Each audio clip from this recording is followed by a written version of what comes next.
Our top story tonight on Gravitas starts off with a critical question. Will US President Donald Trump order a strike on Iran's nuclear facilities? It may sound drastic, but there are signs that this could become a very real option on the table. And let's tell you why this question is being asked. Two major developments could determine the answer. First, there is a second round of talks between the US and Iran scheduled in Oman this Saturday. And if those talks fail, diplomacy may disappear fast. Second, the head of the United Nations nuclear watchdog is visiting Tehran tomorrow. And if that visit does not yield meaningful results, especially in verifying Iran's uranium enrichment and nuclear intentions, the pressure will only mount. And here's where it gets even more serious. Trump's special envoy to West Asia, Steve Witkoff, has made one thing very clear.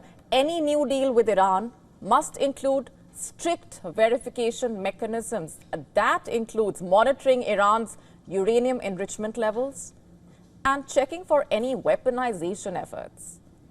And Iran is drawing the red line. A spokesperson for the IRGC, in fact, has made it absolutely clear Iran's military capabilities, including its missile arsenal and defense infrastructure, are non-negotiable. So, with diplomacy hanging by a thread, with hardliners on both sides setting the stage for confrontation in a way, we are circling back to that question we started off with. Is Trump preparing to bomb Iran's nuclear production sites? That is the big story tonight. Now, according to US intelligence assessments and the latest data from the International Nuclear Watchdog, Tehran can quickly build a nuclear bomb if it chooses to. That means Iran's nuclear capabilities are approaching a critical threshold. Speaking to Fox News, Witkoff emphasized that Iran has no need to enrich uranium beyond 3.67% for a peaceful energy program, which was the limit set under the 2015 nuclear deal known as the Joint Comprehensive Plan of Action. That agreement, as you would remember, was abandoned by Trump in 2018. But you see, Iran is not sticking to that 3.67% figure. Instead, it's enriching uranium at levels as high as 60% in some facilities, 60, and just 30% short of weapons-grade material.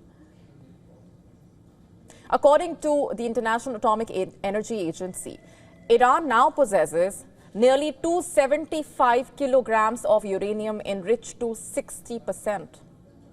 Nearing the weapons grade of 90%. US officials warning that if Iran makes the political decision to weaponize that stockpile, it could convert the material into weapons grade within 7 to 10 days. While building an actual weapon could take longer, somewhere between 12 and 18 months by most US estimates. Experts do believe at this point that Iran could build a crude, deliverable nuclear device in just 6 months or even less, if its scientific teams are mobilized immediately.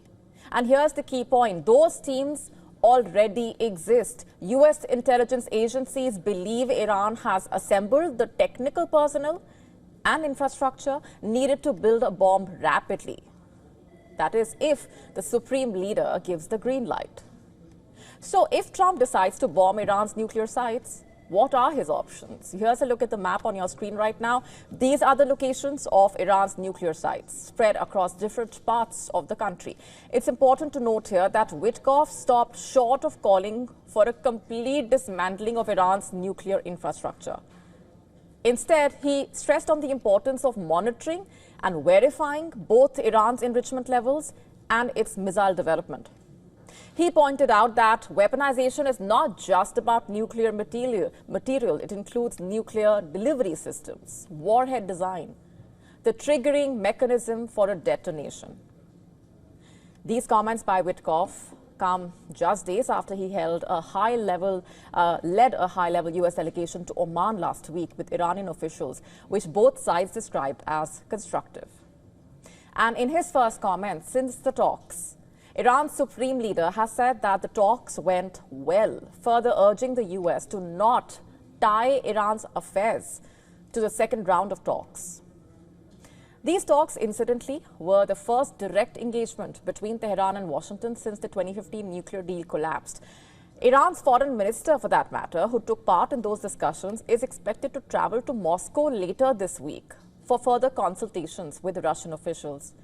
And his visit comes as the head of the UN's nuclear watchdog is scheduled to arrive in Tehran tomorrow and plans to meet with senior Iranian officials, including Arakchi and the head of Iran's Atomic Energy Agency.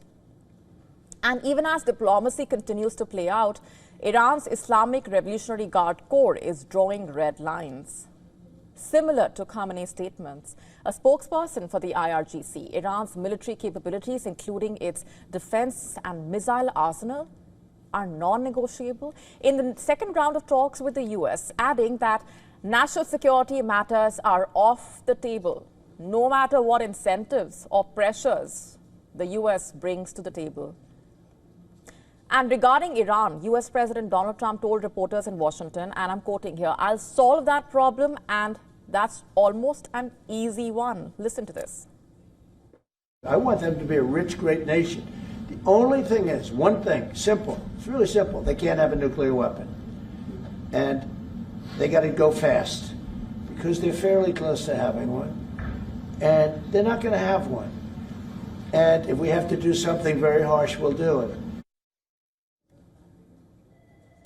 And Iran, for its part, insists its nuclear program is peaceful. Officials say the enriched uranium is for medical and energy needs, not weapons. The regime has repeatedly denied any intention to build a bomb. Iran's main negotiation topic and primary demand is the removal of the unjust and illegal sanctions imposed on the Iranian people for decades. This is a serious and fundamental request, and we made this clear in the negotiations in Muscat. Iran's state media, for that matter, has echoed the government's position, stating that Tehran's regional influence and missile program off limits in any negotiation. Iran's red lines are clear, and they appear to be hardening with each round of international engagement. And the next round of Iran-US nuclear talks is scheduled for this Saturday, like we said, and it comes amid the increasing possibility that Iran may soon possess everything it needs to join the nuclear club, if it hasn't already. So the question still remains, will Trump bomb Iran's nuclear facilities, or is America prepared or willing to accept the emergence of a new nuclear power in West Asia? To stay up to speed with the latest news, download the WION app and subscribe to our YouTube channel.